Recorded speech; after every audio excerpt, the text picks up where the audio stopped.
नमस्कार दोस्तों, आज सुनेंगे कार्तिक माह की पूर्णिमा से अगले दिन सुनी जाने वाली चिड़ा चिड़ी की कहानी।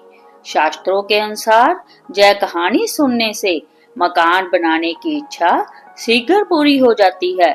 अगर आप मकान बनाने का विचार कर रही हैं या मकान बनाना चाहते हैं तो यह कहानी आप जरूर सुने ताकि आपकी मकान बनाने की इच्छा पूर्ण हो जाए।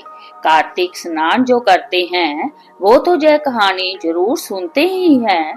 अगर आपने कार्तिक स्नान नहीं भी किया है तो भी अपनी इच्छा पूरी करने के लिए यह कहानी जरूर सुने। इस कहानी को कार्तिक पूर्णिमा के अगले दिन पड़वा को कहते हैं।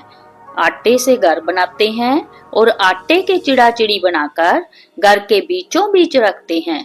उन्हें कपड़े पहनाते हैं और आटे के घर में घर का सारा सामान रखते हैं। चिड़ा और चिड़ी को खीर बताशे का भोग लगाते हैं।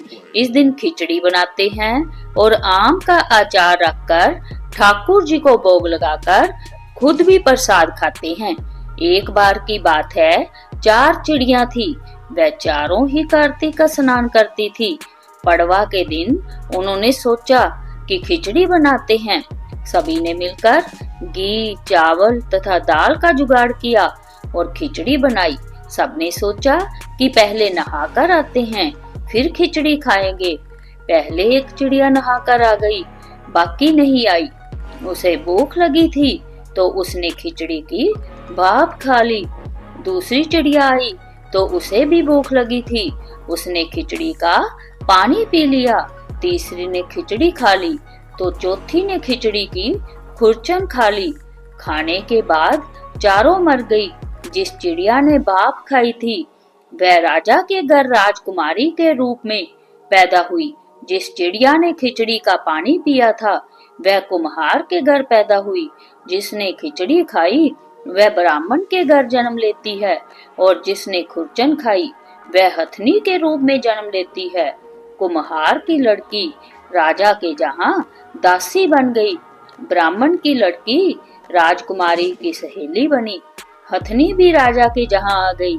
राजकुमारी बनी चिड़िया को पिछले जन्म की सभी बातें याद थी।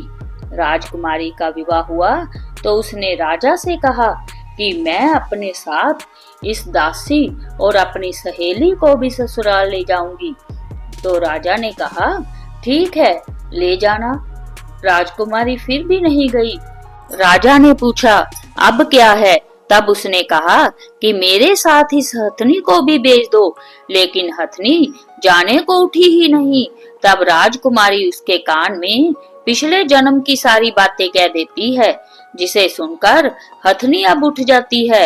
राजा यह सब देख रहा था और उसने तलवार निकालकर राजकुमारी से कहा कि सच बता तू कौन है, नहीं तो मैं तेरा सिर काट दूंगा। राजकुमारी ने राजा को सभी बातें सच बता दी। पिछले जन्म की सभी बातें सुनकर राजा बोला कि यदि कार्तिक स्नान का इतना महत्व है तब हम भी जोड़े से कार्तिक नहाकर दान पुण्य करेंगे।